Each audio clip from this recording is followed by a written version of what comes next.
Buenas tardes a todos, a todas. Muchas, pero muchas gracias por acompañarnos. Esta es la segunda jornada de nuestra apertura del año académico.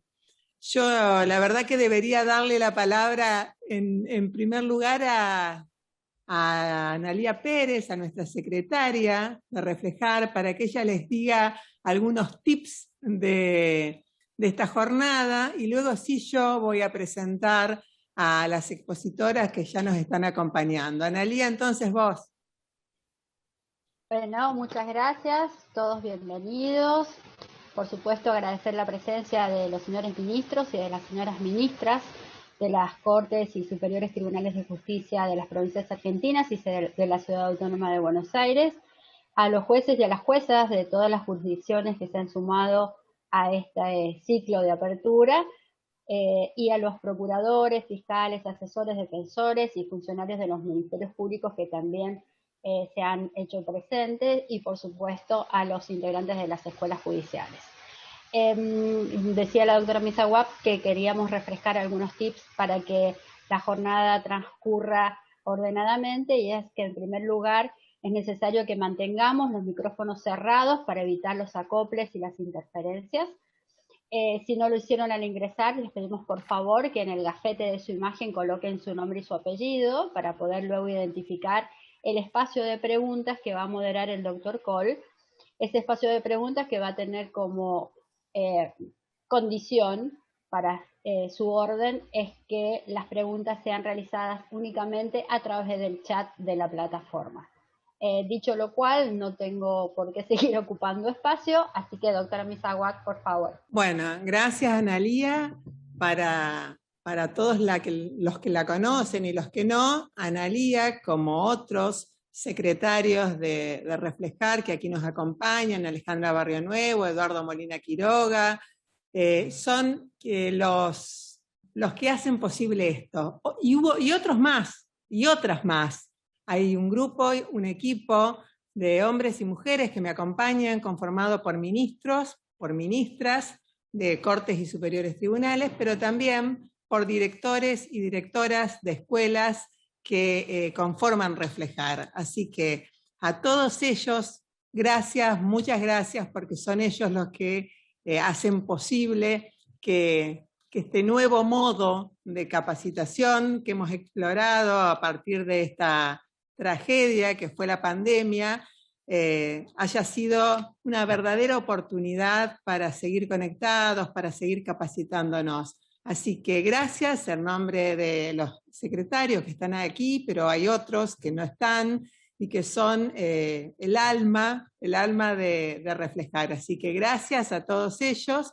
Y ahora paso a presentar a las expositoras. Las expositoras son colegas, amigas de la Junta Federal de Corte.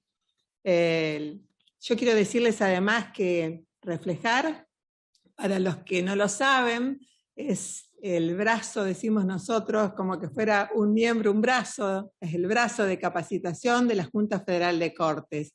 Y por eso en la persona de María del Carmen Bataini, nuestra presidenta de JUFEJUS, agradecerle el apoyo incondicional de JUFEJUS a Reflejar. No solo el acompañamiento, como en esta jornada y en la anterior, que María del Carmen Bataini fue expositora, sino el verdadero apoyo, porque atrás de María del Carmen hay una comisión directiva, es decir, hay otros colegas que integran JUFEJUS que también nos han apoyado siempre, y además hay un equipo de administrativos que también hacen el sostén y que colaboren con Reflejar. Así que también, en nombre de María del Carmen, a ellos, nuestras gracias de toda la comisión directiva de Reflejar. Y quienes nos van a acompañar ahora, decía, son dos colegas de la Junta Federal de Cortes, la doctora Claudia Beatriz Esbar. Claudia es presidenta de la Corte Suprema de Justicia de Tucumán desde el año 2019, pero además es vocal de la Corte Suprema de Tucumán desde el año 2008. Además, ella nos ha pedido que seamos sintéticos, y sí, la verdad que hemos sintetizado al máximo. Les pido disculpas porque no todos los logros y los títulos que tienen cada una de las disertantes los voy a exponer hoy, pero yo sé que ellas van a saber disculpar. Simplemente decirles que la doctora Esbar además es doctora en Derecho, también tiene un postdoctorado y es profesora titular de la Cátedra de Derecho Procesal Civil de la Facultad de Derecho y Ciencias Sociales de la Universidad Nacional de Tucumán. También es docente de posgrado en universidades extranjeras y ha disertado en numerosos eventos y ha sido autora y coautora y colaboradora de distintas obras y artículos publicados en revistas jurídicas, más de 50 artículos publicados en revistas jurídicas. Primero va a hacer uso de la palabra, como decía entonces recién, Claudia Beatriz Esbar, pero también voy a dejar ya presentada a la otra colega que nos acompaña, Inés Weinberg, que por ahí está Inés, también nos saludamos. Inés es presidenta, las dos son presidentas del Superior Tribunal de Justicia de la Ciudad Autónoma de Buenos Aires. Y además se desempeña como vocal del Superior Tribunal de Justicia de la Ciudad Autónoma de Buenos Aires desde el año 2013. La doctora Weinberg ha ocupado diversos cargos en otros tribunales, ya no solo nacionales, sí, en el orden nacional, en el Tribunal Contencioso Administrativo y Tributario de la Ciudad Autónoma de Buenos Aires durante varios años, pero ha ocupado ha integrado otros tribunales que me gustaría destacar: el Tribunal de Apelaciones de Naciones Unidas, electa por la Asamblea General de la ONU. También ha sido juez del Tribunal Penal Internacional para Ruanda entre el año 2003 y 2008, electa por la Asamblea de la ONU, jueza de la Sala de Apelaciones del Tribunal Penal Internacional para la ex Yugoslavia y jueza nacional en lo civil de la capital federal. Es decir, que a lo largo de su trayectoria ha ocupado cargos de magistrada tanto en el orden local me refiero a la Ciudad Autónoma de Buenos Aires, como en el orden internacional, como les he mencionado. Luego voy a presentar al facilitador, que en realidad no solo es el facilitador del intercambio de las preguntas, sino que es un gran colaborador, un colega del Superior Tribunal de Justicia de Formosa, el doctor Ariel Coll, que nos está acompañando. El doctor Ariel Coll hace muchísimos años integra el Superior Tribunal de Justicia de la provincia de Formosa. Pero yo lo que quisiera destacar, lo dije en la jornada anterior, pero repetirlo porque hay quienes hoy nos acompañan, que ya nos acompañaron en la jornada anterior, pero también hay quienes se han incorporado nuevos en el día de hoy. Decirles que el doctor Coll es un activo participante de la JUFEJUS, de la Junta Federal de Cortes.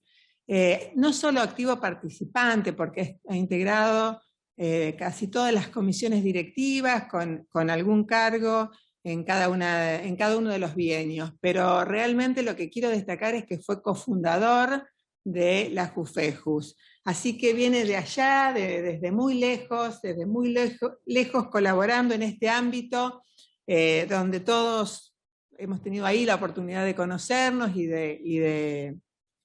de trabajar juntos. Además, el doctor Coll en su provincia, es decir, en la provincia de Formosa, ha comenzado desde secretario de instrucción, juez de instrucción. El otro día, quiero decirlo porque es algo que me emocionó, a mí me gustan mucho esas cosas. El doctor Coll, yo había leído su currículum como el de todos ustedes, de las tres hoy y de los colegas, son larguísimos los currículos, y la verdad que sintetizo 4 o 5 cosas porque no me parece que ocupemos todo el tiempo en eso, pero se merecerían que lea las 3 o 4 páginas, porque son currículum de 3 o 4 páginas. Pero el doctor Coll, yo había leído en su currículum que había empezado siendo juez de instrucción en Las Lomitas, allá hace muchísimos años, no quiero decir la cantidad de años, pero hace muchos años. Yo me imaginaba Las Lomitas hace esa cantidad de años, lo que debe haber sido. Y la semana pasada nos mandó una foto de la inauguración del nuevo edificio de tribunales de Las Lomitas. La semana pasada se inauguró un edificio que realmente lo envidiaríamos en cualquier capital de provincia.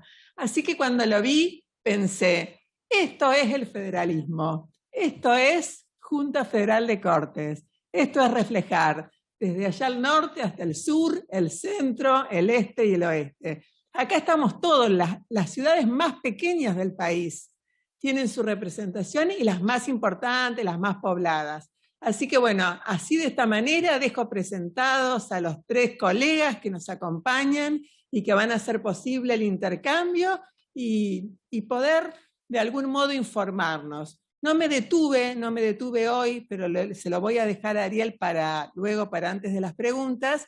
Solamente el título, que todos ustedes lo conocen.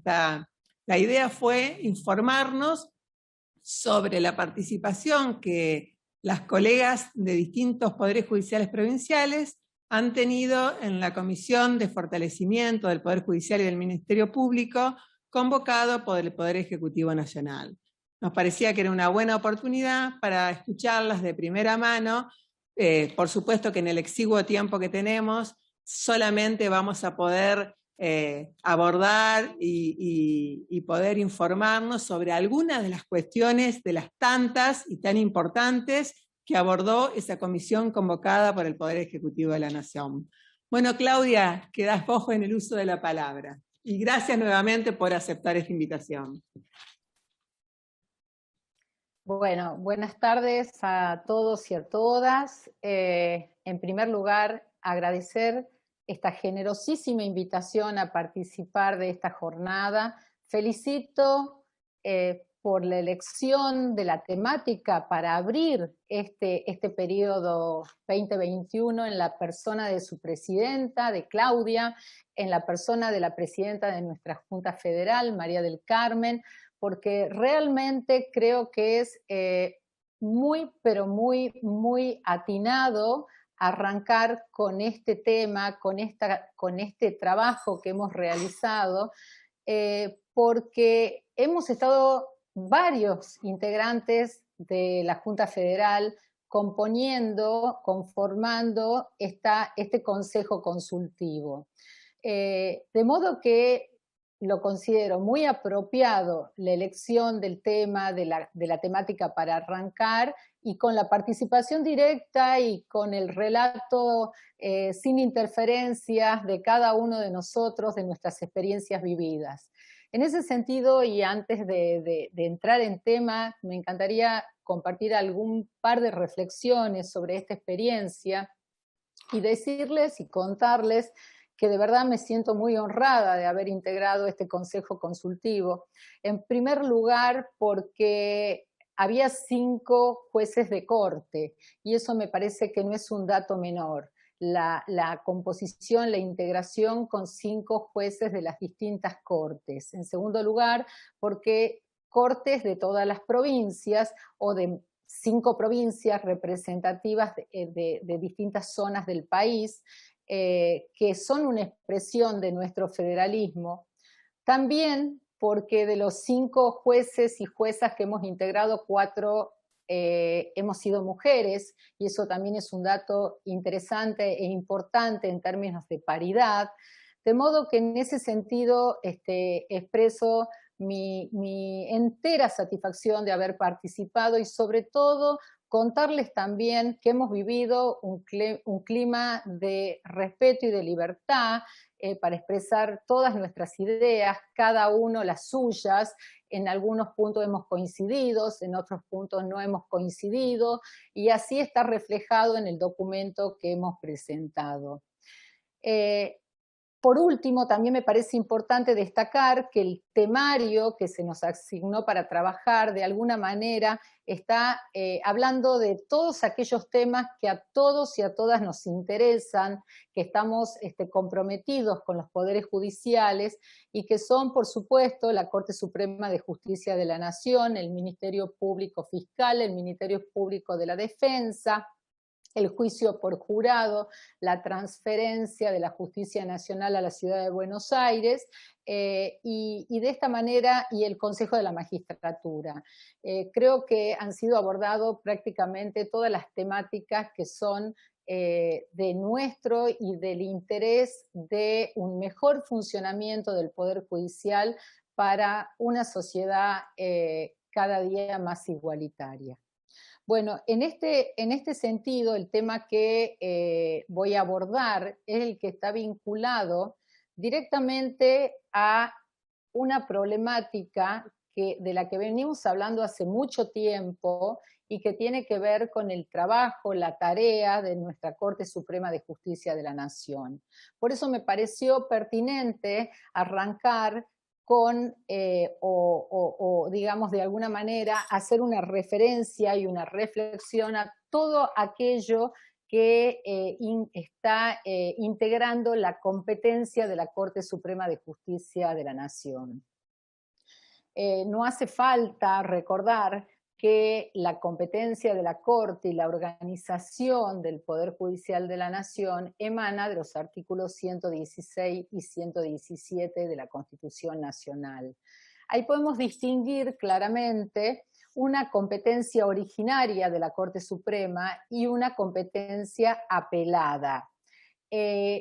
Establece claramente, digamos, las distintas competencias, las distintas temáticas, el artículo 116, y puntualmente el artículo 117 de esa enumeración precisa que hace a la competencia originaria de la Corte aquellas cuestiones que tienen que ver con la intervención de embajadores, ministros y cónsules, como también aquellas cuestiones en las que una provincia fuere parte. En orden a este tipo de competencia, a la competencia originaria de la Corte Suprema de Justicia de la Nación, mi parecer, he compartido con algunos integrantes el criterio y con otros quizás no en su integridad, la idea de que esta competencia es inmodificable. Y es inmodificable la competencia originaria porque la prevé la propia Constitución y porque la propia Corte lo ha dicho en aquel viejo caso Sojo, de que la competencia originaria de la Corte no puede modificarse, a diferencia de la competencia apelada, que puede extenderse o restringirse por vía legislativa. Esa competencia apelada de la Corte puede ser una competencia apelada ordinaria o puede ser la competencia por apelación extraordinaria de la Corte. En orden a la competencia por apelación ordinaria de la Corte, básicamente podemos reunir tres casos o tres supuestos, que son aquellos supuestos en que la nación es parte y en que se discute una suma de dinero que la va fijando anualmente, la venía fijando anualmente la Corte Suprema de Justicia de la Nación. En aquellos supuestos de apresamiento o embargo marítimo y en el caso de la extradición de criminales reclamados por países extranjeros.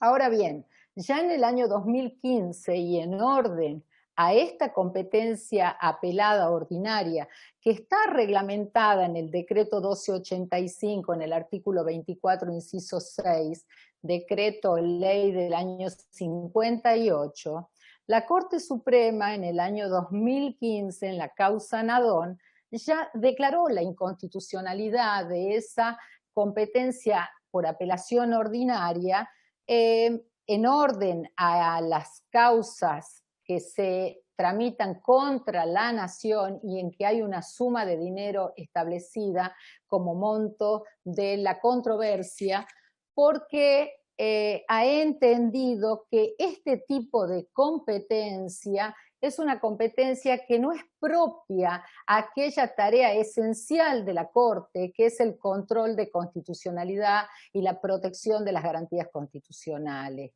y que muchas veces está vinculada a cuestiones de derecho común y por lo tanto más tiene que ver con una casación que con lo que es propio y esencial de la función de la Corte Suprema de Justicia de la Nación. En este sentido, una opinión que hemos compartido en el Consejo Consultivo, adhería a esta idea de quitar, de eliminar esta competencia por apelación ordinaria de la Corte para no distraer su función esencial, y en esa línea hubo una propuesta que en relación a la extradición de criminales se podía generar una modificación legislativa y asignar esa tarea a la Cámara Federal de Casación. Retomando el hilo de esta exposición, en orden al tema que me parece que es central y cuál es la función esencial de la Corte, que es precisamente el control de constitucionalidad,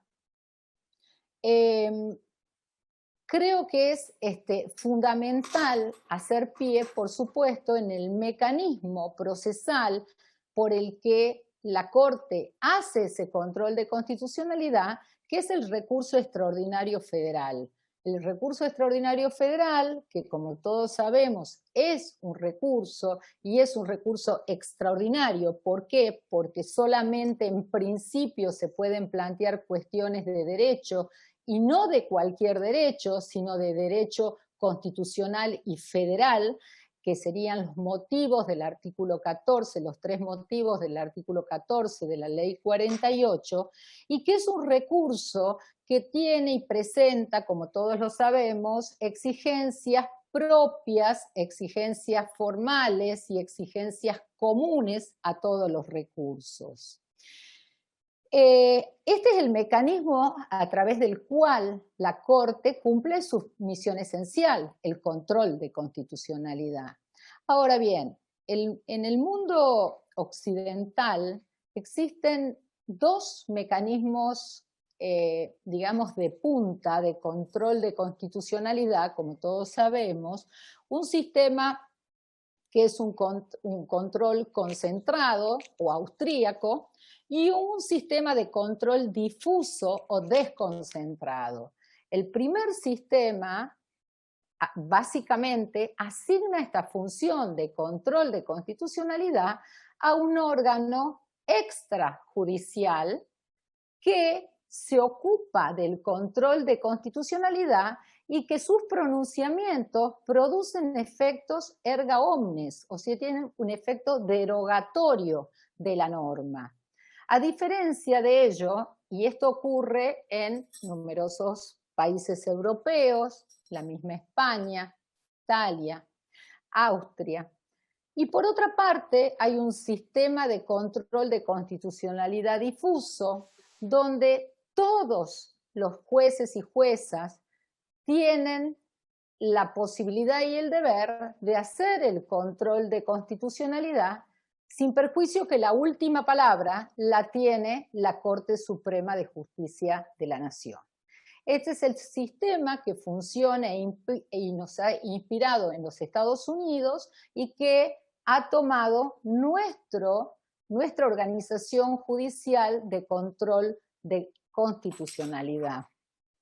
Es cierto que en estos momentos en América Latina hay distintas expresiones, porque si bien originariamente han predominado hasta la primera mitad del siglo XX el control difuso, hoy, por ejemplo, en Chile y en Ecuador, tenemos un tribunal de constitucionalidad extra poder judicial. También hay tribunales de constitucionalidad dentro del poder judicial, como lo es Bolivia y Colombia. Hay otros países que tienen salas constitucionales, como es Costa Rica y Paraguay, por ejemplo. Y hay otros poderes judiciales donde las Cortes Supremas ejercen funciones constitucionales, como es Argentina, como es Uruguay, como es México. Si bien parecen 2 mecanismos totalmente divorciados, por decirlo de alguna manera, a medida que fueron pasando los años, y esto es muy interesante y lo hemos estudiado hace muchos años con Canosa Ucera, que era el decano de la Universidad Complutense de Madrid y que había trabajado con Eduardo Ferrer Margregor, que es juez de la Corte Interamericana y un gran procesalista y constitucionalista mexicano, que se ha producido a partir de la segunda mitad del siglo XX una aproximación de los sistemas. Y los sistemas ya no son tan puros como se han concebido originariamente.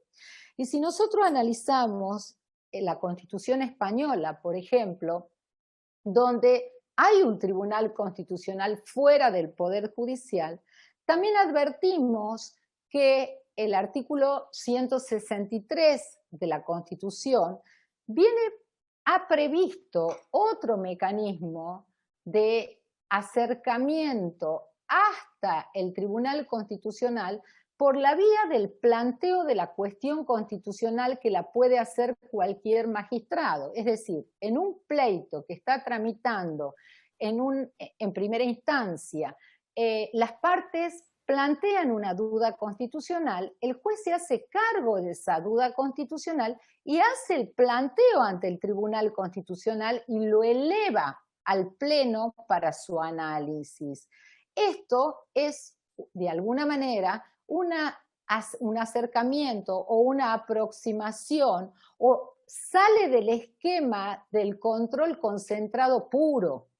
También existe la posibilidad, a través del 53.1 de la Constitución española, de plantear en determinadas situaciones y contra decisiones judiciales que han incurrido en afectaciones de derechos fundamentales a través de un recurso de amparo al Tribunal Constitucional. Eso también es otra evidencia, otra muestra de aproximación. Y por otra parte, si nosotros analizamos el sistema americano, donde si bien es cierto la declaración de inconstitucionalidad tiene efecto solamente para el caso, pero el sistema americano ha adoptado el stare decisis o decisis, como querramos pronunciarlo, y va a ser obligatoria la decisión de la Corte Suprema, en algún sentido, va a generar un efecto general la decisión que también, desde esta perspectiva, va acercando el sistema del control difuso a alguno de los aspectos de un sistema concentrado. En este punto, me parece muy importante que revisemos de alguna manera, porque esta línea de análisis, ¿a dónde nos lleva? Nos lleva a lo siguiente. Nos lleva a pensar por qué y en qué situación se encuentra hoy la Corte con aquella problemática que todos conocemos, que es el cúmulo de trabajo, la cantidad de causas que están instaladas y están alojadas en la Corte Suprema, y esto está directamente relacionado con la amplitud de su competencia y cómo ha venido desarrollando el ejercicio de esa competencia. Es muy interesante reflexionar sobre el tema de que Bianchi lo plantea muy bien, de la discrecionalidad. Él dice que consciente o inconscientemente, tanto la Corte argentina como la Corte americana han desarrollado o vienen orientándose en un plano de discrecionalidad jurisdiccional, o sea, van moldeando su jurisdicción. Que hay diferencias entre los dos estados porque en Estados Unidos se ha hecho esto más bien por la vía legislativa, o sea, hay normas que han ido estableciendo y han ido orientando esta discrecionalidad y han obtenido como resultado una reducción del número de causas. Él reflexiona y dice que en nuestro país esto se ha desarrollado más bien de una manera jurisprudencial y que, bueno, lamentablemente, si bien la finalidad fue reducir, no ha sido posible obtener ese resultado. En este sentido, la Corte ha contado con algunos mecanismos. Si nosotros hacemos un análisis, cómo vino desarrollándose la amplitud y restricción de su competencia o el ejercicio de su jurisdicción en el marco de la competencia fijada por la Constitución, para ser más precisa, y advertimos que ya a partir del año 1909, con la causa Rey con Rocha, aparece el supuesto de la arbitrariedad de sentencia. O sea, la Corte admite el recurso extraordinario federal aun cuando no fuere uno de los 3 casos estrictamente establecido en el artículo 14 de la Ley 48, cuando se hubiere afectado una garantía constitucional, el debido proceso, la defensa en juicio, aun cuando se tratare de cuestiones de hecho o de prueba o cuestiones procesales o incluso de derecho común, pero hubiere arbitrariedad en la decisión.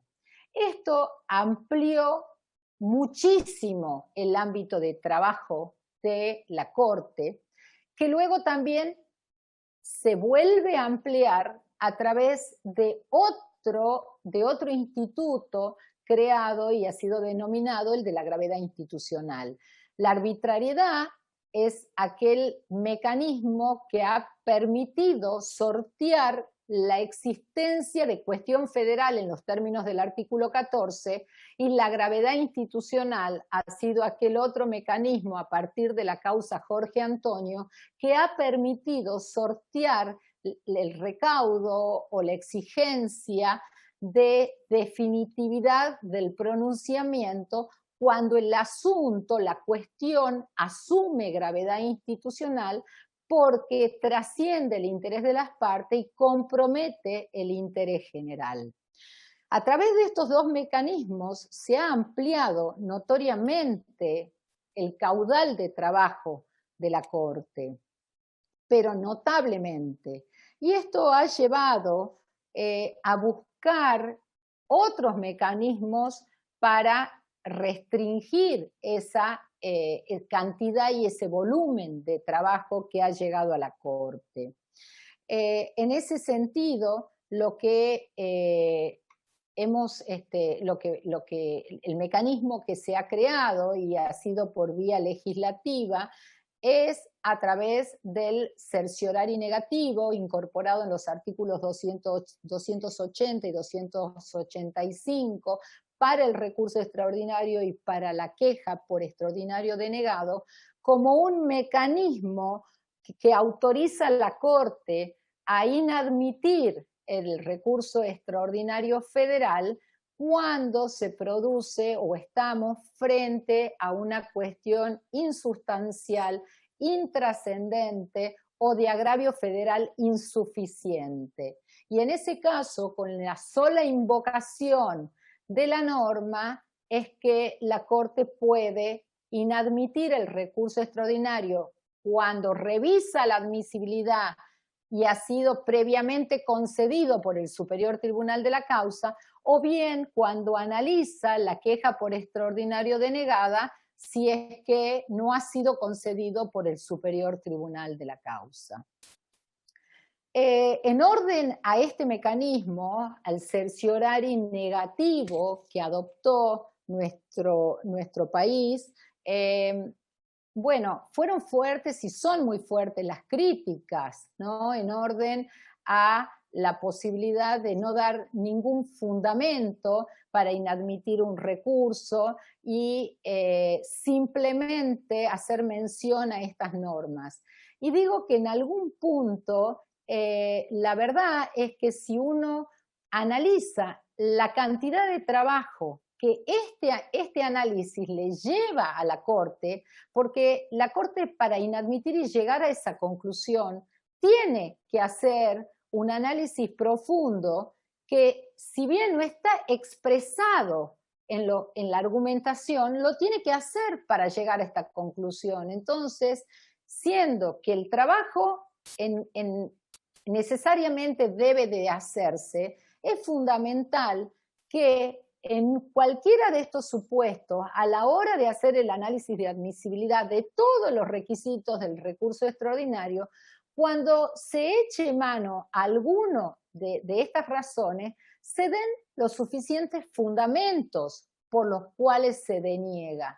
Y si uno hace un análisis finito, se da cuenta que cuando uno habla de agravio federal insuficiente, y es un supuesto que en alguna medida está comprendido dentro de los requisitos propios del recurso extraordinario federal, que tiene que haber cuestión federal. Porque esto de decir suficiente, ¿cuándo una cuestión federal es suficiente y cuándo es insuficiente? Más bien podríamos decir o hay cuestión federal o no hay cuestión federal. O cuándo es trascendente, también es un tema muy delicado, porque trascendente o no trascendente en función de un interés general o también tiene que ver con la afectación de las garantías en el caso concreto. Por lo tanto, el supuesto de insustancialidad, que es cuando ya hay decisiones anteriores en el mismo sentido, es el supuesto que de alguna manera cobra más autonomía dentro del 280 y del 285.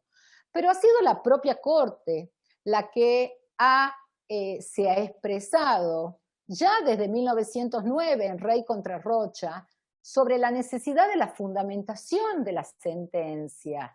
O sea, un acto jurisdiccional, para ser válido, la Corte lo ha dicho y surge del artículo 18 de la Constitución y del artículo 34 del Código Procesal Civil de la Nación, sobre la necesidad de contar con fundamentos mínimos para hacer un acto jurisdiccional válido.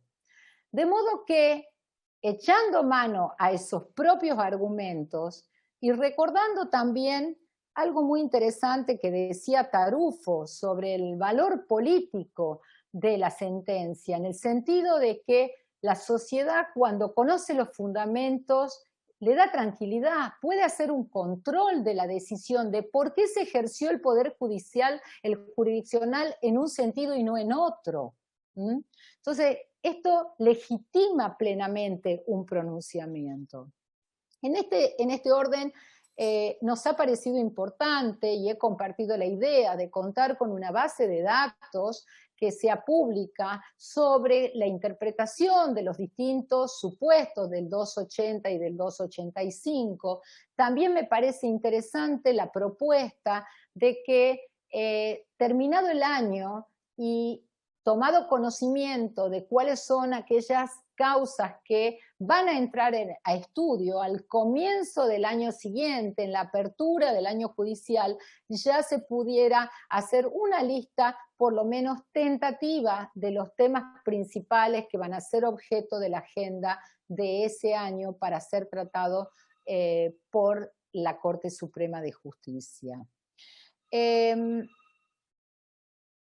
Siguiendo en línea con esta situación del cúmulo de causas, del número de causas que llegan a la Corte Suprema por año, en el 2018 el número que la propia Corte ha publicado nos da cuenta de 36.584 causas y en ese año se han podido dictar sentencia de 6.814 causas.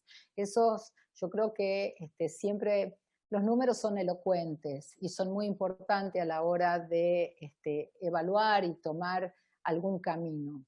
De modo que este mecanismo hasta el momento no ha sido muy eficiente para reducir el número de causas.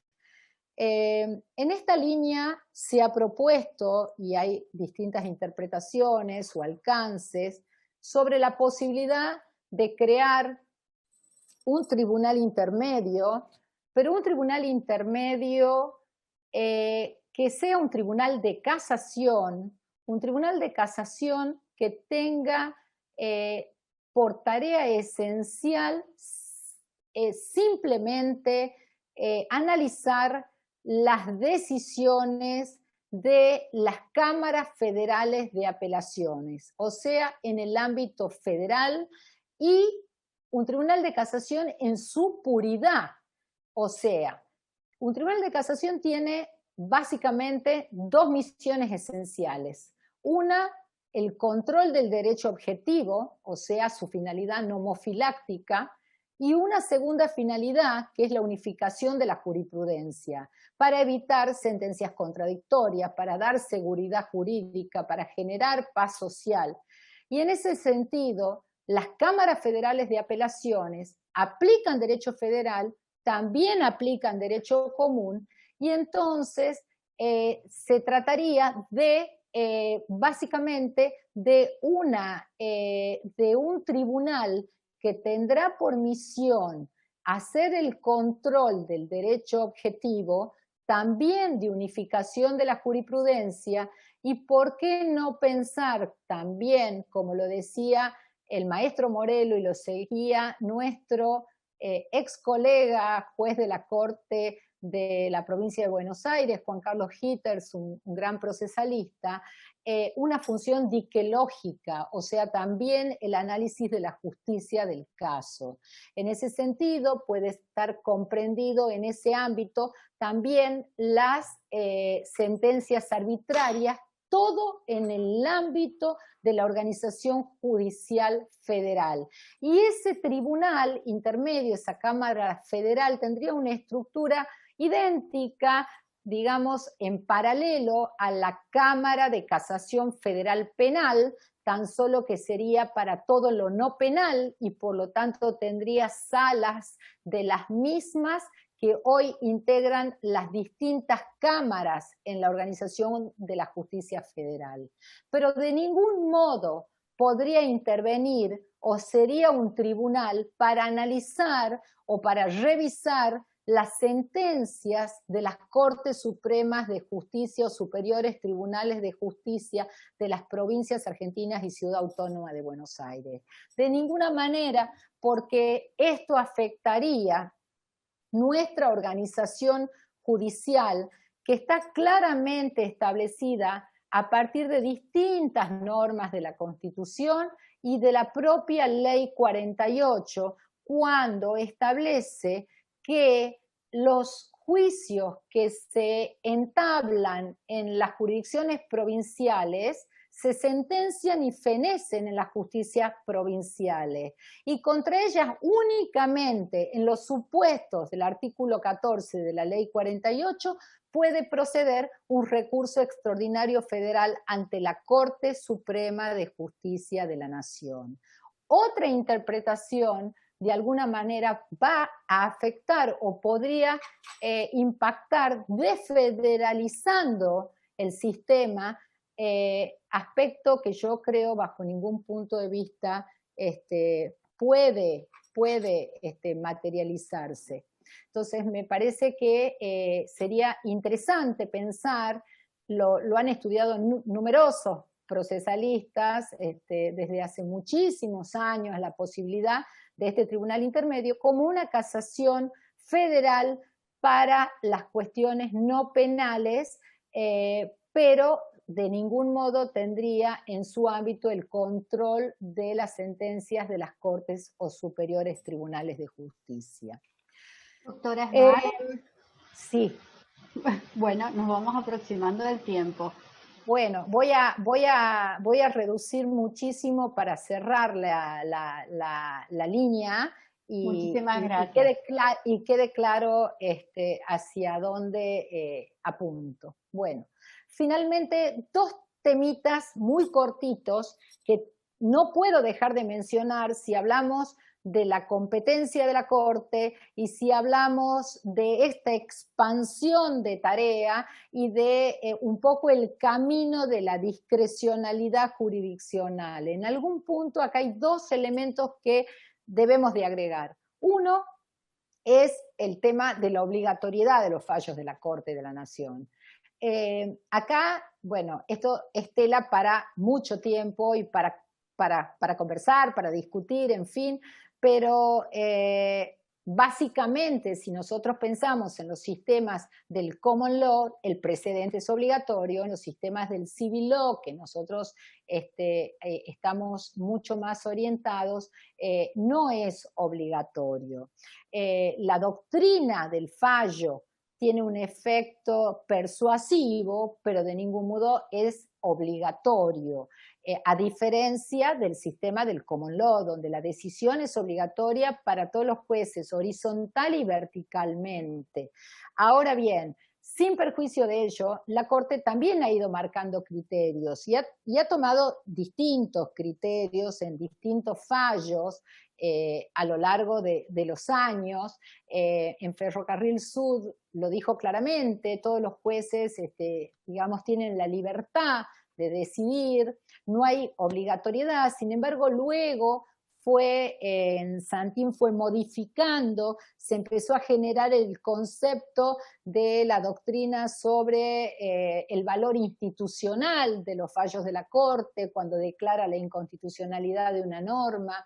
Después vino el efecto moral de los fallos de la Corte, que lo desarrolla muy bien Néstor Sagüesa este tema, y ese es el sonado y famoso caso Cerámica San Lorenzo, donde curiosamente, dentro de la línea de interpretación, si alguna obligatoriedad moral se había asignado era en el ámbito del derecho federal, y este era un caso de derecho común, pero, y acá hay toda una discusión, y Juan Carlos Hitter, por ejemplo, está convencido que solamente en el ámbito del derecho federal y no cuando se trata de derecho común.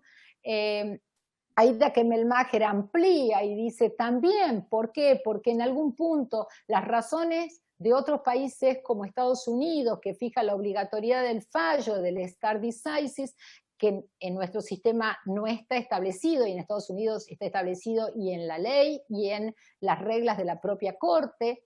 Sin embargo, es importante porque es pacificador, porque da seguridad jurídica, porque da confianza, porque da transparencia.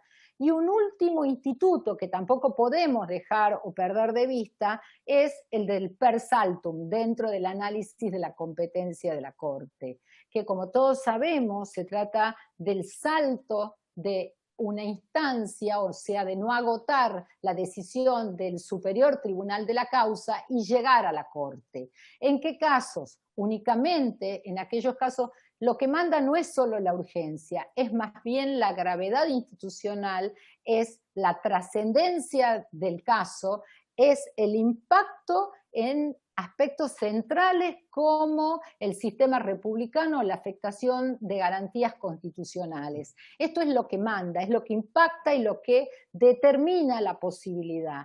Ahí hay dos posibilidades también, si es solamente a pedido de parte o si funciona la vocación. Vidar Campos sostenía que puede funcionar la vocación cuando hay una decisión, siempre que haya una decisión del juez inferior.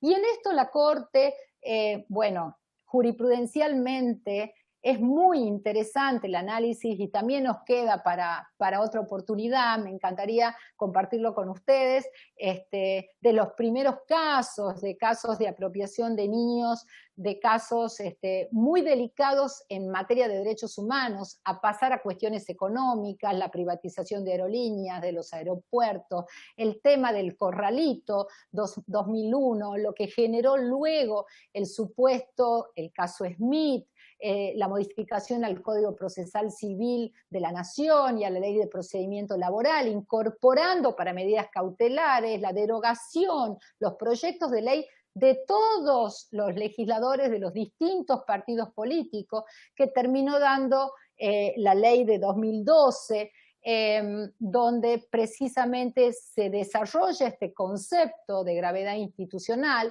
donde se fija el per saltum para el ámbito federal, donde no van las cuestiones penales, donde acá también se plantea todo un gran tema que se vinculó a las medidas cautelares. No se olviden de las medidas vinculadas en su momento al grupo Clarín. Luego tuvimos también los casos risonantes contra la ley de la democratización de la justicia, que es el caso Rizzo, y también finalmente los recientes casos de los jueces trasladados de Bertuzzi y de Bruglia. Es decir, tiene muchísima actualidad el tema y también incide en lo que hace a la construcción del esquema de la competencia de la Corte.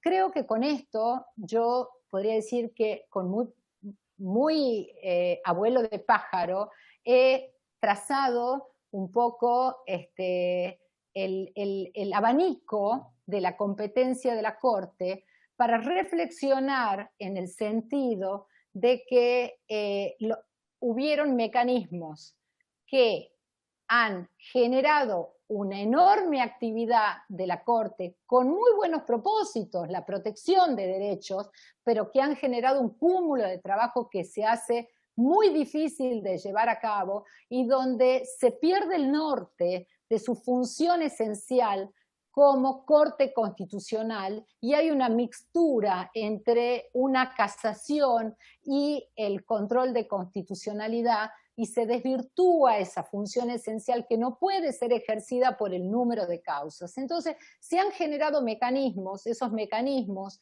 el certiorari, no ha dado los resultados que se esperaba, y el camino de la discrecionalidad jurisdiccional ha transitado en distintos sentidos, incluso por vías de acordadas para limitar el ingreso, pero estamos en un punto en donde el tema no está resuelto.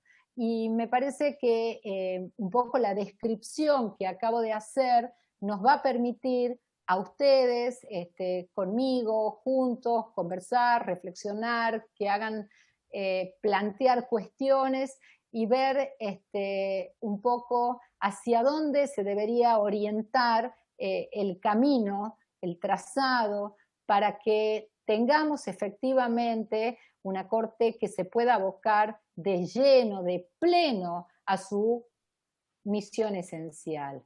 He olvidado agradecer y felicitar también a Ariel Coll, y sobre todo agradecerle, porque ese nombre que le pusieron de facilitador es facilitador en serio. O sea, es una persona que está permanentemente colaborando y facilitando todos los proyectos de la Junta, desde su lugar dentro de la comisión o fuera de su lugar dentro de la comisión. Así que muchas gracias, Ariel, por colaborar en esta jornada y en todas las actividades de la Junta.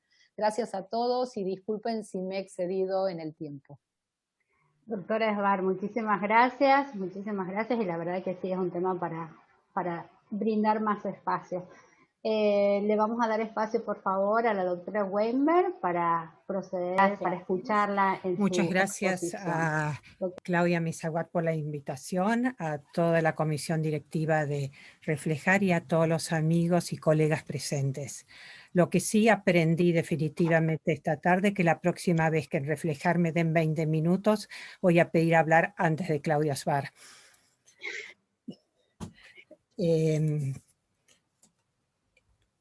El tema que elegí, y estoy acá hablando 100% a título propio y no de la comisión reformadora, es el tema de los tribunales intermedios, porque me parece que es útil una reflexión. El doctor Palermo la semana pasada dio una clase magistral sobre los tribunales intermedios y no voy a tratar de competir con ella, pero sí quisiera reflexionar sobre dos aspectos. Uno, ¿para qué sirve un tribunal intermedio? Y segundo, si es viable en el ámbito de los tribunales superiores de provincia. El tribunal intermedio fue pensado como un tribunal de sentencias arbitrarias. Ya el título produce cierto escozor. Pero el motivo radica en que el 65% de las causas en que entiende la Corte Suprema son causas en que entiende por arbitrariedad y no por recurso de inconstitucionalidad. Ahora, yo creo que amerita un breve repaso la teoría de la arbitrariedad, la doctrina de la arbitrariedad. Claudia citó recién varias veces la causa Rey con Rocha de 1909, que fue la primera vez que la Corte mencionó la doctrina de la arbitrariedad, aunque no la aplicó. El caso Rey con Rocha es un caso de marcas en que el acusado es absuelto de culpa y cargo, pero la Cámara ordena la destrucción de toda la mercadería. Recurre el acusado absuelto a la Corte por arbitrariedad, diciendo que era ilegal la destrucción de la mercadería, y la Corte dice que no, que si bien no estaba previsto en el ordenamiento penal, sí en el derecho civil. Y introdujo como óbiter la doctrina de la arbitrariedad, diciendo que el tribunal puede hacer lugar a recursos en los casos extraordinarios de sentencias arbitrarias desprovistas de todo apoyo legal, fundadas tan solo en la voluntad de los jueces y no cuando haya simplemente interpretación errónea de las leyes a juicio de los litigantes. Agregó que, de otro modo, la Suprema Corte podría encontrarse en la necesidad de rever los fallos de todos los tribunales de toda la República en toda clase de causas. Luego tenemos dos causas de los años 50. Una es González Rodríguez Francisco, de 1954. En este caso, el señor Michel, en su caso de administrador judicial de un frigorífico, interpone el recurso extraordinario porque en primera instancia le habían regulado honorarios y la Cámara los había reducido al menos de lo que establecía la ley de arancel. Y aquí es cuando la Corte sí aplica la doctrina de la arbitrariedad y dice que prescindir por completo de aplicar la ley que regula los honorarios importa dejar al pronunciamiento apelado desprovisto de todo fundamento, que no sea una apreciación discrecional del valor del trabajo hecha por los magistrados que la suscriben, estimación que el régimen de arancel no permite hacer sino dentro de los límites máximos y mínimos señalados. Y luego la aplica en el año 56 en otra causa, Storachenko, Carolina, en que se reclama por daños y perjuicios por un accidente de trabajo en que fallece el trabajador y el tribunal no acepta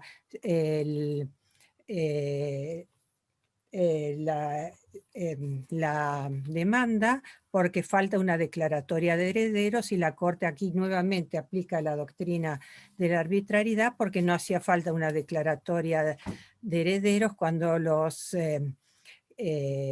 actores se presentaban por derecho propio.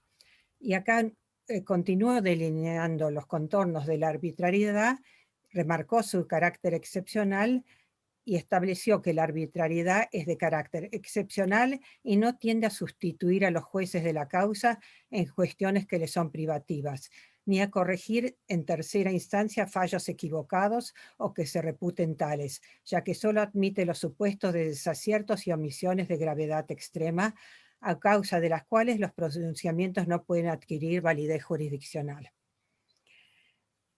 Ahora, esto difiere mucho de lo que es la doctrina de la arbitrariedad en la actualidad, en que el 65% de las causas que ingresan a la Corte invocan la arbitrariedad y no alguna de las cuestiones federales que están reguladas en el artículo 14 de la Ley 48.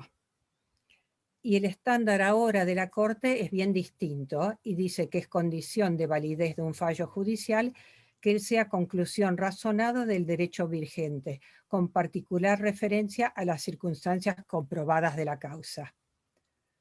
Por contraposición, aquellas resoluciones judiciales que no cumplen con ese estándar serán alcanzadas por la doctrina de la arbitrariedad de sentencia, aun cuando en el fondo versen sobre temas de derecho común y no exista una cuestión de derecho federal involucrada. Y yo creo que aquí radica el problema. En 2007, la doctora Carmen Argibay, como juez de la Corte Suprema, en un precedente en que hizo su propio voto, en la causa Sorroche viuda de Marzano, dijo, y acá la cito textualmente, que no le incumbe a la Corte revisar el acierto o error, la justicia o injusticia de las decisiones de los tribunales inferiores en las cuestiones de su competencia. Esta tarea sería prácticamente imposible en razón de su cuantiosa envergadura, impidiendo a la vez la apropiada consideración de las causas en las que se ventilan puntos inmediatamente regidos por normas de rango federal y constitucional.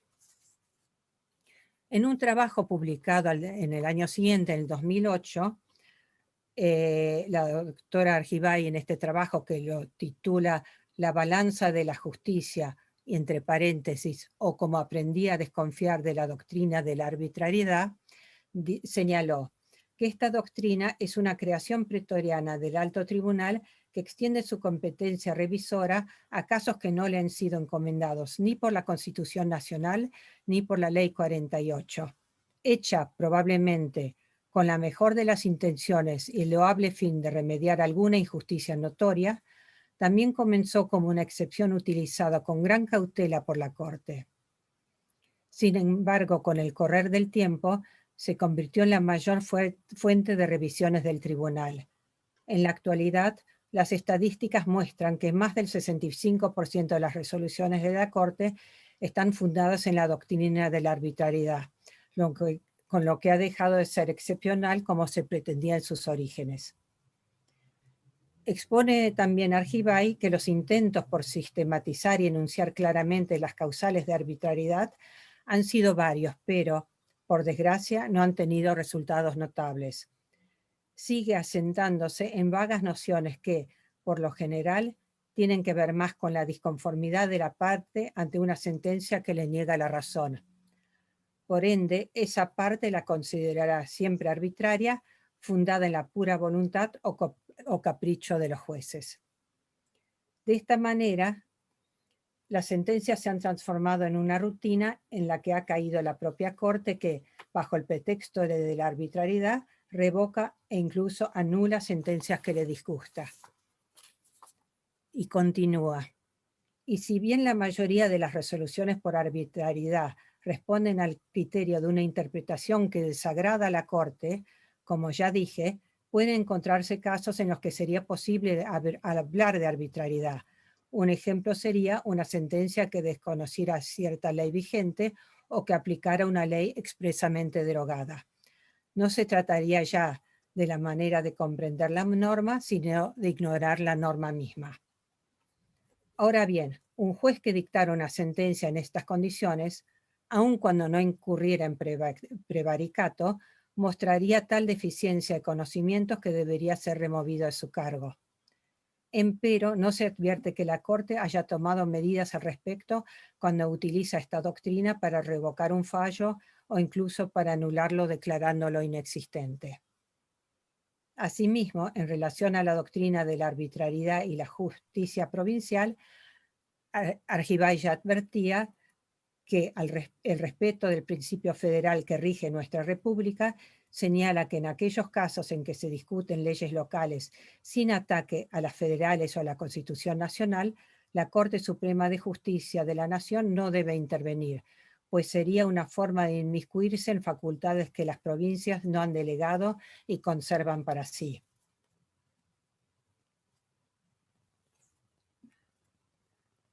Entonces, digamos, siguiendo este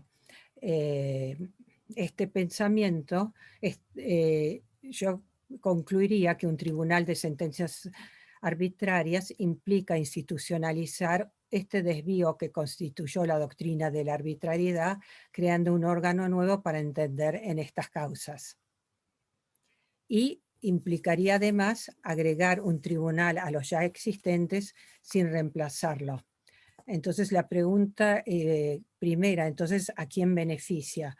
Yo creo que definitivamente no a las partes, porque ya se les agrega una instancia más, o sea, además de todas las instancias que son en las justicias provinciales 3 más la Corte, en la justicia nacional a veces 2, a veces 3 más la Corte y eventualmente Costa Rica, se le agrega una instancia más que demora los fallos judiciales e implica un mayor costo. Una de las mayores críticas a la justicia hoy en día es su demora, y un tribunal más lo único que haría es demorar más esta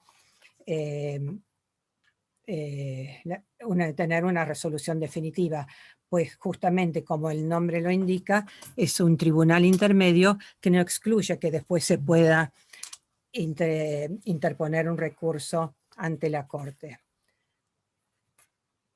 Y esto con relación en general a la creación de un tribunal de sentencias arbitrarias, yo creo que ya sea en el orden federal o en el orden local.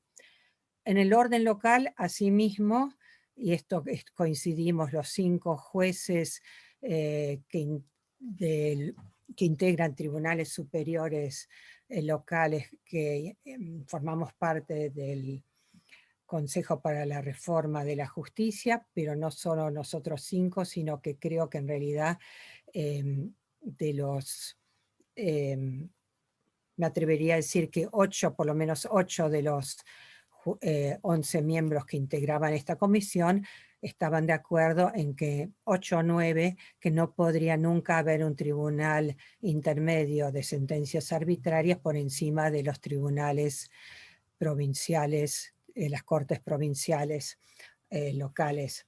Esto por aplicación de la misma Constitución, de los artículos 5 y 121 de la Constitución Nacional, receptuada en la Ley 48. Está bien, la Ley 48 se puede derogar, pero la Constitución habría que reformarla.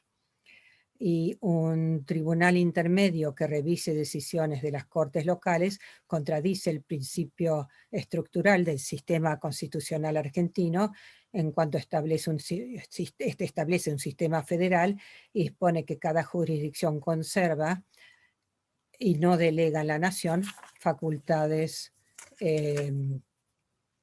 para administrar la justicia. Entonces,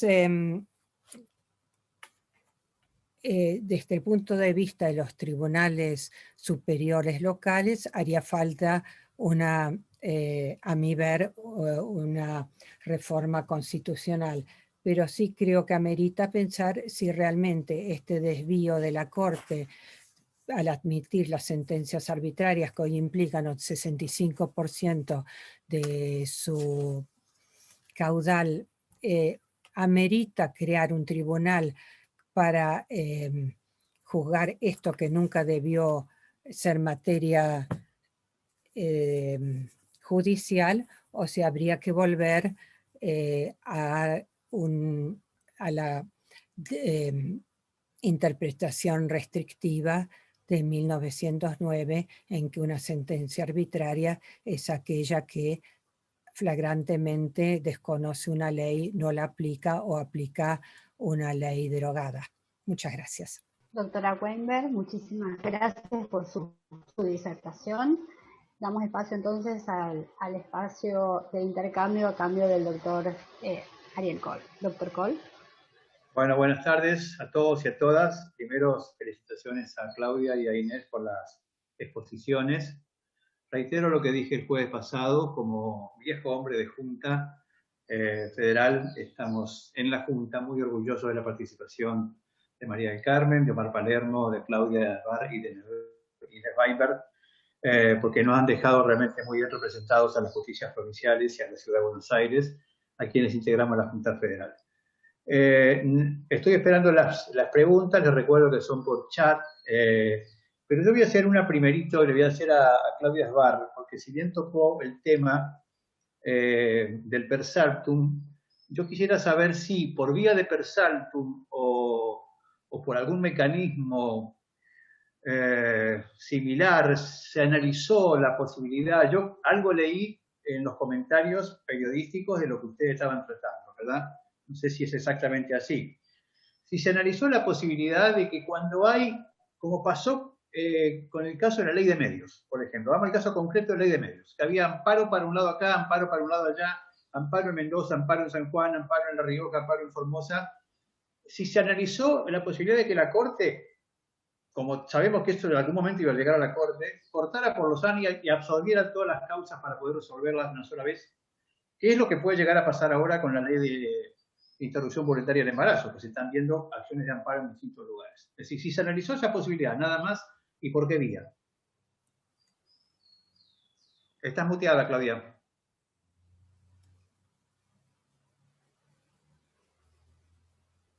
Ahora sí. Sí, dale. La verdad que no se analizó concretamente esto que estás planteando, Ariel, y que es muy interesante lo que estás planteando. Es cierto que esto ocurre y que puede haber una simultaneidad de situaciones planteadas en distintas jurisdicciones por un mismo tema y que la decisión que pudiera tomar la Corte eventualmente tenga, sin ninguna duda, repercusión y idéntico sentido para todas las cuestiones planteadas. Ahora ahí habría que plantearse o habría que pensar en, no sé si en el mecanismo del per saltum. Primero hay un tema interesante que también lo quisiera poner en paréntesis porque dijiste la ley de medios y tiene que ver con el tema de las cautelares. Cautelares sí para per saltum o cautelares no para per saltum. Ese es un gran tema y que en el Consejo, en un grupo de integrantes se ha pensado que no era conveniente en materia de cautelares la vía del per saltum.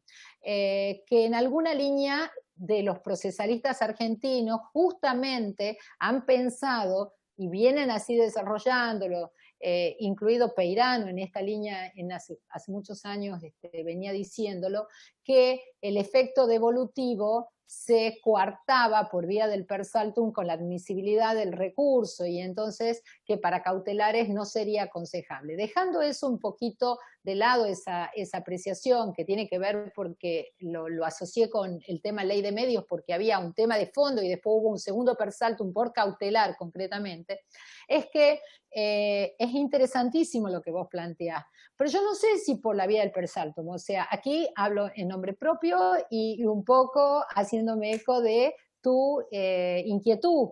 Y ahí me parece que quizás pensando en que no digo en un efecto obligatorio de los fallos de la Corte, pero una decisión de la Corte en un caso sobre un tema idéntico planteado en otros casos y a la luz del certiorari negativo de aquellas decisiones para ser coherente, que son insustanciales los planteos porque ya hay decisión en el mismo sentido y hay que inadmitir el recurso, en línea de coherencia con eso, ahí se le podría asignar un efecto, digamos, general para casos idénticos, ¿no?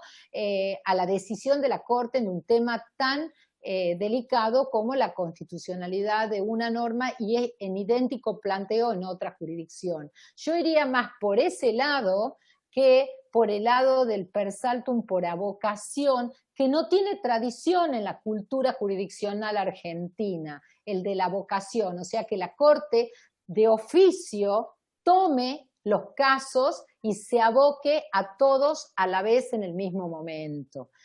No hay tradición en ese sentido en Argentina, sí en Estados Unidos, pero aquí no la tenemos, es el per saltum más bien a pedido de parte. Incluso te diría que en el propio Consejo y en un sector de consejeros se dijo, bueno, no es compatible plantear la apelación e ir en per saltum.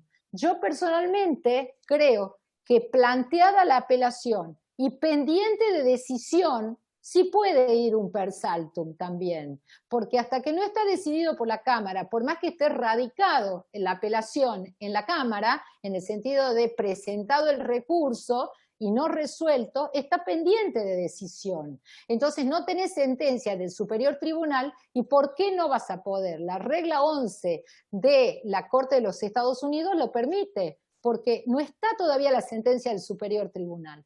Bueno, no sé si he satisfecho tu pregunta, pero he intentado. Está bien, está bien. Bueno, no estoy viendo preguntas en el chat. Si alguno quiere preguntar a viva voz, abrimos el espacio, no hay ningún problema. Tenemos tiempo hasta las 19. ¿Alguien quiere preguntarle algo? A ver, Alicia, te escucho. Sí, yo quería preguntarles que, bueno, primero realmente felicitarlas porque estuvieron muy buenas y muy, muy completas sus exposiciones. Ahora, como el tema del Tribunal Intermedio es algo que nos preocupa a las Cortes provinciales, quería preguntarles si tuvieron acceso de ese porcentaje tan alto de sentencias arbitrarias que trata la Corte, que ha sido por una necesidad de tomar estos temas, ¿cuáles corresponden a las provincias? ¿Les dieron el porcentaje de cuántas causas por arbitrariedad de los tribunales superiores de provincia llegan?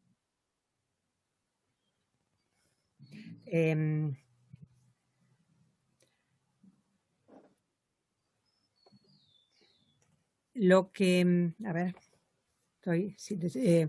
digamos, lo que un colaborador mío lo que hizo fue dividir por causas de, a ver, tengo un cuadrito acá en alguna parte. Sé que, por ejemplo, de las cámaras nacionales que deberían, que ahora se está discutiendo, se deberían ser el Tribunal Superior de la Ciudad de Buenos Aires, Tribunal Superior de la Causa, antes de ir a la Corte, eso es un 28%. Después, seguridad. ¿Un 28% solo de cada? Solo de cámaras nacionales de la capital. Cámaras nacionales. Cámara Nacional Civil. Claro, que sería Cava en la sugerencia. De la Ciudad de Buenos Aires. Eso es casi un tercio de lo que tiene la Corte. Ahora no sé cuántos por arbitrariedad, y supongo que es el mismo porcentaje, que sería 65 por arbitrariedad y 35 por inconstitucionalidad, porque creo que las estadísticas muestran de dónde vienen, cuáles son los tribunales originarios, pero no, digamos, y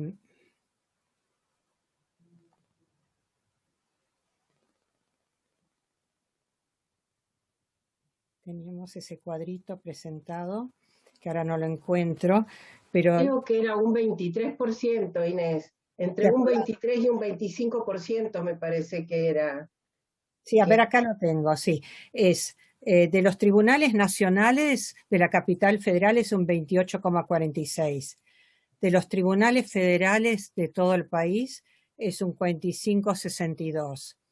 De los tribunales superiores de provincia un 23,70%. Y originarios de la Corte Suprema 2,22%. Estas son las estadísticas de 2019. Bien, no, eso quería saber por la importancia que tiene o no, la incidencia que tienen o no los tribunales superiores en eso. Gracias.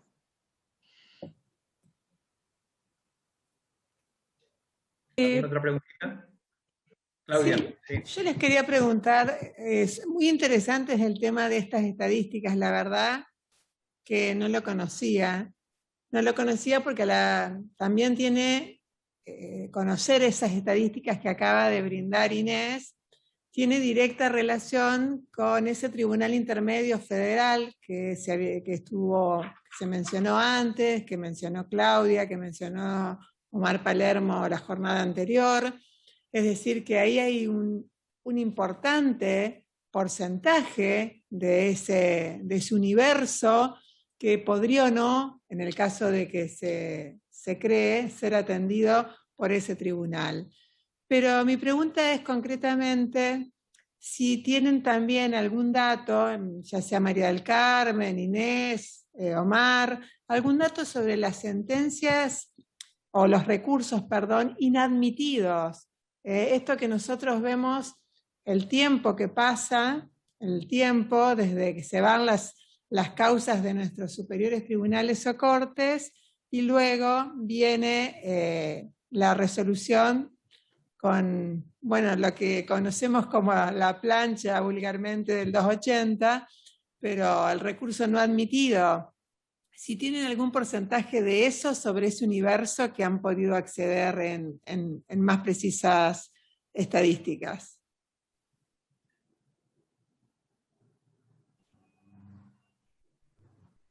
Desmuteate, Inés. Desmuteate. Sí, preguntaba si María del Carmen lo tiene. Digamos, el trabajo sobre los fallos de 2019 lo hizo un colaborador mío abriendo una por una las sentencias del 2019.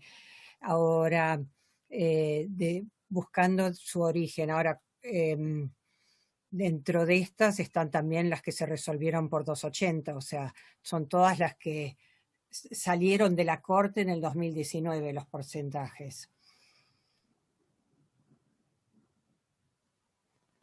Yo te lo pregunto porque en lo personal siempre he pensado que la Corte, digamos, si queremos trabajar por su eficiencia, si queremos trabajar por recursos oportunos, digamos, en el tiempo para los justiciables, por esto de que hablamos de que para los justiciables la justicia lenta no es justicia, ver de qué modo se abordó, si se abordó, o qué propuestas hubo en relación a esto de poder establecer de alguna manera un modo de tratamiento distinto a aquello que no se va a admitir, de aquello que se va a tratar y se va a resolver. Omar hablaba la jornada anterior de propuestas muy, pero muy interesantes, muy de avanzadas, digamos, en cuanto a esto de la transparencia.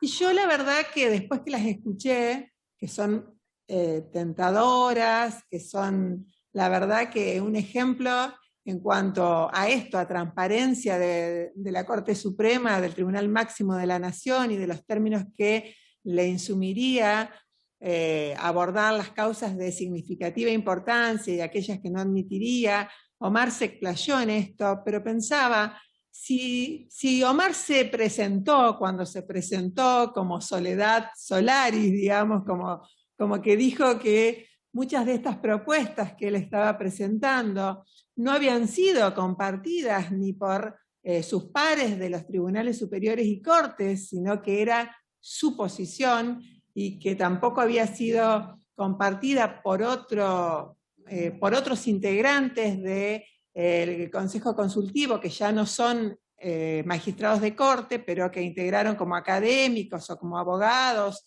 el Consejo Consultivo. Por eso pregunto, o sea, en lo personal, yo creo que acá, si bien los tribunales superiores y las cortes nos provoca una enorme desazón esto de que a veces nos revocan a los 4 o 5 años o nos anulan una sentencia a los 4 o 5 años, pero otras veces nos viene devuelto el expediente con que no se admitió el recurso del justiciable, también 3, 4 o 5 años. Y la desazón así que nos provoca a nosotros, miembros de ese tribunal revisado, me imagino los justiciables, que para ellos la justicia no hay forma de distinguir si es provincial, federal, nacional, si es la instancia del superior o si es la corte. Por eso decía yo, quedé muy entusiasmada con las propuestas de Omar, pero claro, no fueron ni siquiera las propuestas por unanimidad del Consejo Consultivo. Entonces me pregunto, ¿cuál sería otra alternativa al respecto para dar una solución a esto? Veo que María ahí levantó la mano. Sí, te cuento que sí estudiamos la cantidad de inadmisibles, pero bueno, en los papers que íbamos incorporando uno y otro, me parece que Carlos lo había incorporado, porque de hecho no hemos tenido mucha información de la Corte, ni tampoco muy precisa, salvo así en términos generales. Y Carlos había dicho que el 90% de lo que ingresaba a la Corte era declarado inadmisible, en mérito al 280. Y de hecho hay muchos otros filtros que, así como disparadores de ideas fuimos incorporando, porque uno sabe también cuál es la realidad, ¿no es cierto?, de nuestra Corte, la cantidad de causas que tiene, cómo se trabaja. De hecho, muy bien dijo Claudia en su momento, por un precedente de la Corte Interamericana, la Corte tendría que motivar las sentencias, en el caso Mohamed, y de hecho, el trabajo es muy grande en la Corte. Los letrados de la Corte tienen que fundar ese 280, y a veces esa fundamentación del 280 te lleva un estudio minucioso de la causa, y a veces, y por lo general, causas extensas, que no veo por qué, aunque sea mínimamente, podría estar reflejado en esa fórmula del 280, ¿no es cierto? O sea, sí, también se estudiaron muchos filtros, así como el cerciorario negativo o positivo, que también lo manifestó Claudia, también filtros tecnológicos. La tecnología, mediante la inteligencia artificial, que ya ha sido probado en otras cortes latinoamericanas, con experiencias de la Argentina, del IALAB, han dado también un resultado muy positivo en cuanto a filtros hacia la Corte. O sea, creo que deberíamos empezar, o en su defecto, convocar a la Corte, sentarla en la mesa también, para buscar la forma de que esos filtros sean eficientes. El tema es hacer sentar a la Corte también. Quédate ahí. Claudia, te escuchamos. Sí, a mí me parece conceptualmente que no puede haber decisiones que no tengan fundamentos mínimos, y menos de la Corte. O sea, esto es una premisa para partir, ¿no? Se trate de lo que se trate. Cualquier persona que recurre a un órgano jurisdiccional tiene el derecho a tener una respuesta. No hace falta kilos de tinta, sino simplemente con las palabras necesarias, la respuesta suficiente para que un ciudadano, una ciudadana, un habitante de cualquier lugar del país sienta, tengo una respuesta que puedo compartir o no, pero tiene fundamentos. Yo creo que eso es una premisa de la que tenemos que partir. Por otra parte, me parece que si expurgamos el 280, y voy a insistir con algo que capaz que no quedó claro, yo no le veo mucha autonomía a los tres supuestos, salvo el de insustancialidad. Y vuelvo a decirlo, porque la inexistencia de un agravio federal suficiente y la intrascendencia del planteo son aspectos que tienen que ver con los requisitos propios del recurso extraordinario federal. Y estos tres supuestos se deben de analizar, los tres que están planteados en el 280 como motivos de inadmisión, son analizados en el mismo ámbito y en el mismo tiempo de todos los requisitos de admisibilidad del recurso extraordinario federal. Por lo tanto, yo no creo que esto tengan autonomía, me parece que están comprendidos en lo que es existencia de cuestión federal, porque de lo contrario yo no tengo el medidómetro de suficiencia de la cuestión federal, por decirlo así muy criollamente.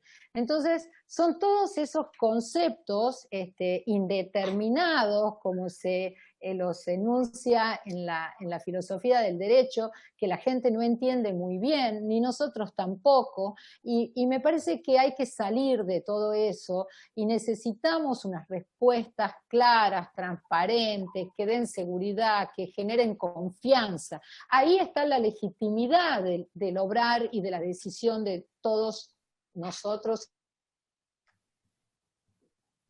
Se congeló. Sí. Se congeló. Esas premisas de cuál es el alcance real del 280 y 285, de esos tres supuestos, y partiendo de la idea de la necesidad de que las sentencias sean suficientemente fundadas, y que entonces cobra autonomía la insustancialidad, porque es el caso ya decidido, idéntico, y entonces es razonable inadmitirlo porque ya sabemos cómo piensa la Corte, salvo que cambie de criterio. Me parece que algunas pautas que también dan transparencia, como una base de datos, para saber qué ha entendido la Corte por la cuestión federal, y todos tener claro, cuando vamos a plantear, digo, los recurrentes, los abogados, tener claro de qué se trata, cuál es el alcance de cada una de esas nociones, va a colaborar sin duda. Y más importante todavía me parece la agenda.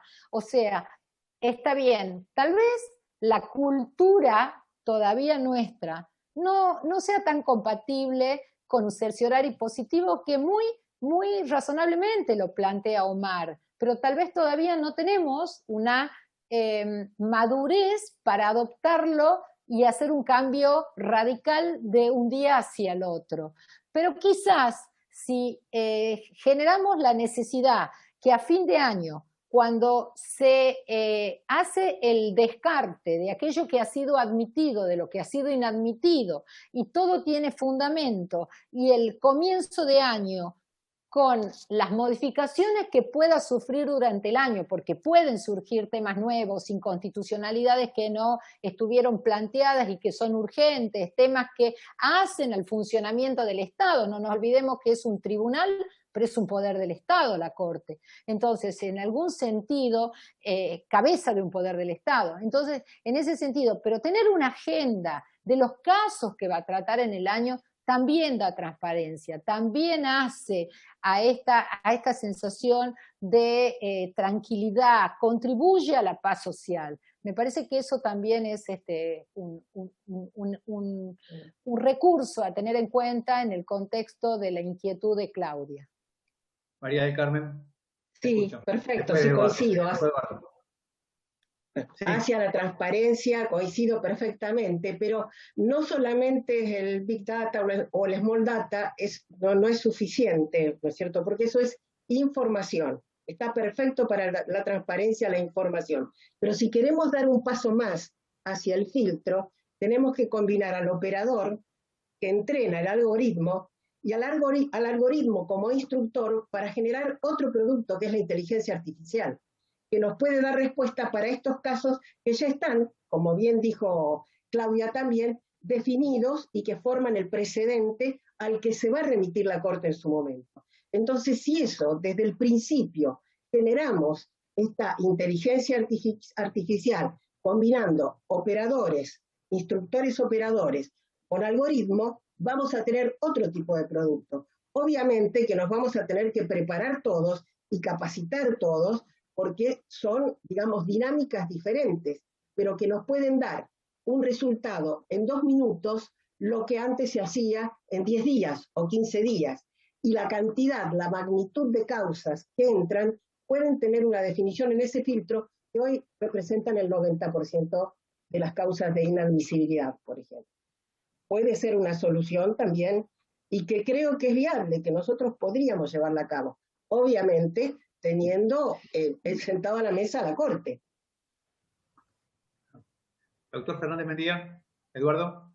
Sí, buenas tardes y felicitaciones a las 2 colegas que expusieron y a los 5 colegas que formaron parte de la comisión. Yo quería hacerle una pregunta muy breve o una reflexión a Claudia, que ella remarca mucho sobre las sentencias suficientemente fundadas. ¿Qué opinión le merece aquellas revisiones al dictamen del procurador como fundamento único de las sentencias de la Corte?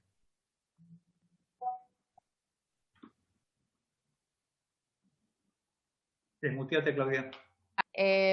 Bueno, a ver, esto también tiene algún costado, Eduardo, subjetivo, en el sentido de que hubieron dictámenes que son piezas jurídicas y que quizás una simple remisión a cualquier persona que acude al Poder Judicial, la remisión te deja satisfecho, porque el dictamen es suficiente, porque abarcó todos los puntos, porque en ese sentido tal vez es innecesario repetir si es que la Corte no va a agregar ninguna idea. Ahora, yo creo que eso está muy relacionado con la calidad del dictamen, ¿no? Más que a una cuestión automática y decir en todos los casos la remisión no va o en todos los casos la remisión sí va. Yo creo que vale la pena por el volumen de trabajo que tiene la Corte, cuando primero no compartís el dictamen, obviamente el tribunal dirá no lo comparto, o oído el Ministerio Público, bueno, al final, luego de dar su decisión que podría no coincidir, y ahí tendrá sus fundamentos propios. Ahora, si coincide y los repite, y no hace más que repetirlo, hacerlos propios y compartir, no le veo un problema, al contrario, me parece que ahorra esa economía procesal. Ahora, si tenés otro fundamento, enhorabuena, agregarlos también. Eso me parece que es una construcción en cada caso. Y hemos visto, todos conocemos, dictámenes que han sido piezas jurídicas y otros dictámenes que no. Esta es mi opinión. Y otra pregunta. Cuando hablabas del acatamiento de los precedentes, yo me recuerdo hace muchos años que en una misma composición de la Corte hubo 3 veces cambios, por ejemplo, con respecto al efecto vinculante de la acusación fiscal. En el acatamiento, ¿no debería establecerse alguna pauta para que podamos ajustarnos? Porque me acuerdo que estaba Marcilese, ya no recuerdo las carátulas en los cambios. ¿No debiera haber alguna pauta más objetiva para decir sí, estos precedentes de la Corte son acatables? Pero lo dejo para otro programa, quizás. Bueno, lo dejamos sí. Para la próxima reunión presencial de la Junta. Pero bien, es razonable lo que planteaste, tenés toda la razón de que, digamos, un criterio para ser sustentable en el tiempo tiene que mantenerse ese mismo criterio en un tiempo razonable. O sea, si no, ¿cuál es el precedente que hay que acatar? ¿El primero, el segundo o el tercero? ¿No? Entonces, nada, eso habla de una Corte que sostiene una interpretación y que, ¿por qué no? Pasado determinado tiempo, e incluso a veces con la misma composición, un día revise un criterio, porque las circunstancias cambian, porque la sociedad cambia, porque la mirada cambia, porque los comportamientos cambian. Entonces, a veces hay algo que no ha comprendido en un momento y lo comprende en otro. Bueno, bien fundado, bien explicado, ¿por qué no? Pero ahora, en un tiempo corto, A, B, C y D, y bueno, no, y no. Muchas gracias. Tengo una pregunta de Adolfo Carromero. Es para las dos expositoras, a ver quién toma la palabra. Me dice Adolfo, en la creación del tribunal intermedio, ¿está incluida la posibilidad de audiencias públicas en los tribunales intermedios, a los fines que los justiciables tengan la posibilidad de contralor para la transparencia? Inés. No discutimos en detalle cómo iba a funcionar un tribunal intermedio, sino únicamente se discutió en la comisión si debíamos recomendar la creación de un tribunal intermedio o no. Entonces, bueno, estuvimos los que dijimos definitivamente no, los que dijeron no para intermedio entre la Corte y los tribunales superiores de provincia, pero sí para el ámbito federal, pero nunca se habló de cómo iba a funcionar. Y hasta tal punto que ahora leí en alguna parte que se había pensado, por ejemplo, en un tribunal con 24 integrantes, uno por cada provincia, lo cual produciría el efecto de que, por ejemplo, un juez del Chaco, uno de Formosa y uno de Corrientes, revoque la decisión del Tribunal Superior de Córdoba. O sea, me parece que estamos entrando en arena movediza sumamente peligrosa, porque esto definitivamente no es delegación de las provincias en el Estado federal, sí, y tampoco hay delegación en otras provincias. Pero no se habló de cómo iba a funcionar, sino si era recomendable su creación, debido a que el 65% de las sentencias de la Corte son por la aplicación de la doctrina de la arbitrariedad. Y con relación a lo que recién preguntaba Fernández Mendía, con relación a sentencias diferentes en un corto plazo de tiempo, yo creo que eso también tiene que ver con la doctrina de la arbitrariedad, porque cuando la Corte tiene que aplicar el recurso de inconstitucionalidad, la Constitución no es tan modificable a través del tiempo, pero cuando se aplica, cuando se revoca por la doctrina de la arbitrariedad, se entra en una a mí me parece, a mí esta sentencia no me gusta por X, y después esta me gusta, pero esta tampoco me gusta. Entonces ahí es cuando empieza a haber contradicciones, porque no hay un sustento legal para revocar o no una sentencia por arbitrariedad, salvo que, como vuelvo a citar a Carmen Argibay, que se haya ignorado una norma legal. Pero si no, entramos en el a mí me parece, y el a mí me parece de la Corte puede variar de un día a otro según le guste. Por ejemplo, hay algunos tribunales de provincia que nosotros vemos que la Corte disfruta más revocándolos que a otros. Exacto, sí. Bueno, si no hay más... a ver, Claudia, sí, te escucho.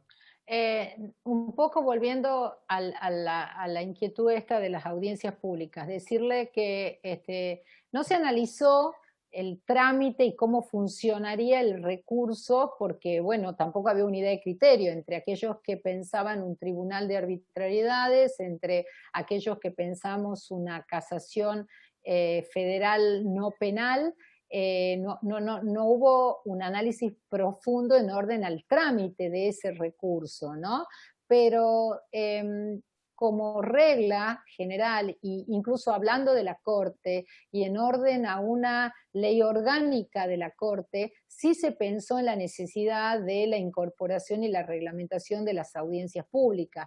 Y hoy las audiencias públicas pueden tener dos fuentes, o puede ser una fuente legal, o sea, una reglamentación por una ley, depende del caso, una ley nacional o una ley provincial, según se trate de qué jurisdicción, o también una reglamentación de la propia Corte, como hasta el momento lo es, y el tribunal también podría arbitrar una reglamentación vía acordada del funcionamiento de las audiencias públicas, considerando que es un mecanismo sin duda altamente valioso de participación, tanto en las audiencias públicas como los consultores técnicos, ¿no?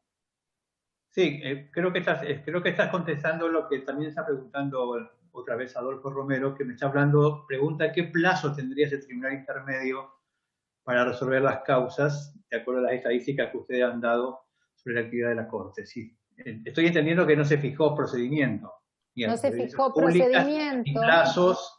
Claro, no se fijó porque la idea, el análisis pasó por la creación o no de ese tribunal intermedio, y pensando que a su vez, perdóname Ariel, pero claro, no hay unidad de criterio. O sea, una cosa es una casación, que es un recurso específico con un trámite que en más o en menos compartimos en todas las jurisdicciones provinciales, el recurso de casación, y otra cosa ya es un recurso de arbitrariedades que tiene probablemente otro diseño que, bueno, yo desconozco porque, bueno, no participo de esa idea, pero quiero decir que no hemos entrado en el trámite del recurso del Tribunal Intermedio. María del Carmen. Sí, una acotación que tampoco se tocó un día como tema, pero que generaba también algún otro tipo de discusión o debate que no lo tuvimos, es en el caso teórico que ese tribunal intermedio o de garantías, como llamaba uno de los consejeros, o de arbitrariedad otro, también controlara a los superiores tribunales de justicia. La pregunta era, ¿qué consejo de la magistratura designaría esos jueces? Claro. Justamente venía de la mano, ¿no es cierto? Eso lo dejamos allí en stand-by porque era muy difícil tratar y poder dar una respuesta acorde, ¿no? Ahora, pensando en una casación, perdón, pero pensando en una casación federal, el mecanismo es el de los jueces federales, ¿no? Consejo de la Magistratura, una casación federal no penal, es el mismo mecanismo de la selección de los jueces federales, si ese fuera el planteo, ¿no? Si ese fuera, claro, pero claro. Acordate, Claudia, que había un grupo por eso, que pero no digo mayoritario, pero que quería también que pasaran las decisiones de los superiores tribunales por ese tribunal intermedio. Y allí entonces, ese tribunal intermedio. Entiendo que lo que está diciendo Adolfo es que el tribunal intermedio no caiga en los mismos vicios que la Corte y la causa en el tribunal intermedio permanezca, como dice Claudia, 4 o 5 años. Yo creo que no hay más preguntas, pero estoy viendo un interesante intercambio entre Silvia Benítez, que es una excelente jueza de ejecución penal de mi provincia, de Formosa, y Luis Francisco Márquez Chada, que están hablando sobre la arbitrariedad y cómo la doctrina de la arbitrariedad se ha usado como salvoconducto a veces para tratar causas y a veces no tratar causas importantes. O sea, mientras ustedes están contestando preguntas, ellos también están debatiendo, con lo cual me parece que el objetivo de la jornada de reflejar ha sido sobradamente cumplido. Así que, como ya estamos casi sobre el tiempo, mi distinguida doctora Misaguat le cedo la palabra para que haga el cierre de esta segunda jornada que ha sido la apertura del ciclo 2021 de reflejar y ha sido realmente muy buena. Claudia, te escuchamos. Bueno, gracias, Ariel. Bueno, simplemente lo que queríamos lograr con esto lo hemos logrado, que era instalar en la cabeza de todos y todas interrogantes, o sea, no respuestas. Esto que hoy pudimos visualizar es que hay cuestiones que todavía no tienen una respuesta, pero sí que tenemos muchos interrogantes del mejor modo de prestar el servicio de justicia. Unos u otros tienen ideas diversas, pero todos en el sentido de que hay que hacer un cambio. Hay que encontrar una manera de una justicia más eficiente y sobre todo de una cabeza de poder, como bien lo denominó Claudia, que es la Corte, es la cabeza de un poder. Además, es un tribunal de justicia que brinda un servicio de justicia a todos los habitantes de nuestro país, y entonces, bueno, encontrar la manera de que ese servicio que se brinda sea realmente accesible, sea por otra parte eficiente y sea oportuno, que es por lo que trabajamos todos los superiores tribunales y cortes, tratar de brindar un servicio de justicia accesible, oportuno y eficiente. Habrá quienes piensan que esto es de una manera y habrá quienes piensan que esto se puede hacer de otra manera. Pero haber logrado esto, poner en la agenda de nosotros, de quienes queremos encontrar ámbitos de capacitación, de discusión, de reflexión, que no son ámbitos académicos, que son ámbitos de esta naturaleza, ámbitos de intercambio. Acá esto es lo que es reflejar, así que yo en lo personal me voy pero muy satisfecha. También quiero decirles a ustedes, antes de despedir, a quienes nos han acompañado en la primera y en la segunda jornada, que reflejar está integrado por otros ministros de Corte, que algunos de ellos me acompañan acá, así que también agradecerle a los ministros de Corte de Reflejar que están acompañándome hoy en esta jornada y que a quienes lo hicieron también en la primera jornada. Y a los colegas Omar Palermo y María del Carmen Bataini, que estuvieron en la primera jornada, a Claudia Esbar, a Inés Weinberg, que aceptaron este desafío porque además han trabajado para poder hoy brindarnos una partecita así de ese enorme esfuerzo que hicieron, porque hoy, en estos 20 minutos o un poco más, porque por ahí Claudia se nos excedió en el tiempo, pero bueno, en este pequeño tramo de tiempo que teníamos para informarnos, imagínense para que ellos estuvieron haciendo un esfuerzo de 2 meses, o sea, un esfuerzo enorme con otras actividades, con otras funciones, y no con funciones menores. Todos sabemos la cantidad de funciones que tiene cualquier vocal o ministro de un superior tribunal. Así que muchas gracias por haber integrado ese Consejo de Fortalecimiento, por habernos representado, pero también por esta disponibilidad, por esta buena onda de haber aceptado esta instancia de debate y de exposición. Gracias Omar, gracias Claudia, gracias María del Carmen, gracias Inés, y vamos a encontrar la forma de continuar con esto, de encontrarnos en la presencialidad. Y si se demora esta presencialidad, encontraremos el modo para hacerlo nuevamente virtual. Pero hay mucho para seguir conversando. Buenas tardes a todos y a todas. Y gracias. Los que son de Junta se quedan hasta mañana a las 9 de la mañana. Sí, por favor, no me fallen, no me falten. Si hay sanguchitos, sí. Sí. Bueno. No se los debo. Eso se los voy debiendo. Hasta mañana. No me quiero olvidar de... Un segundito les pido porque no me quiero olvidar de agradecerles también a la FAM, porque la Federación Argentina de la Magistratura también nos ha acompañado difundiendo, nos ha acompañado interesando a magistrados de todas las jurisdicciones. Así que gracias también a la FAM. Chau, Así chau. es, Ariel, muchas gracias. Gracias. Chau, chau. Chao. Chao.